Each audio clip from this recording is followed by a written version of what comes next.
I ran as fast as I could, trying to yell for help, but the fear had made my voice quiet and raspy.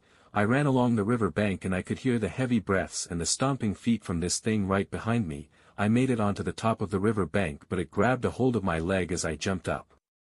I gripped and tore the grass trying to lift myself and yelled as loud as I could. Then finally my voice came back and I yelled that, "Someone has my leg." My brother woke up and ran over to where I was. Then he pulled me up and took me over to the fire. I was terrified, trying to explain what I saw and that it looked like my relative but not.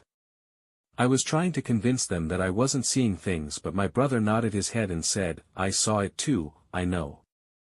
That solidified it. He acknowledged that it was real. We stayed up all night after that, rifles loaded and close by. We packed up when the sun was coming up and went back home. We haven't shared that story with anyone out of fear of being labeled as crazy or liars.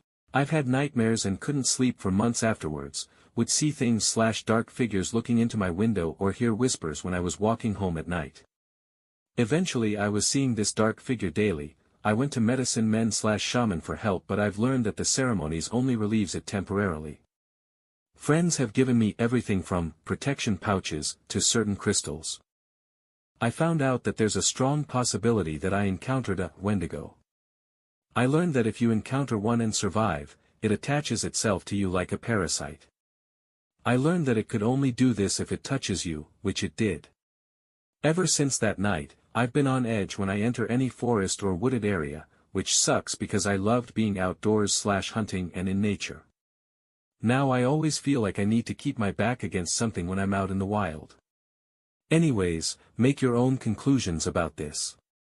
I've paid a price for being an ignorant child to the stories of old.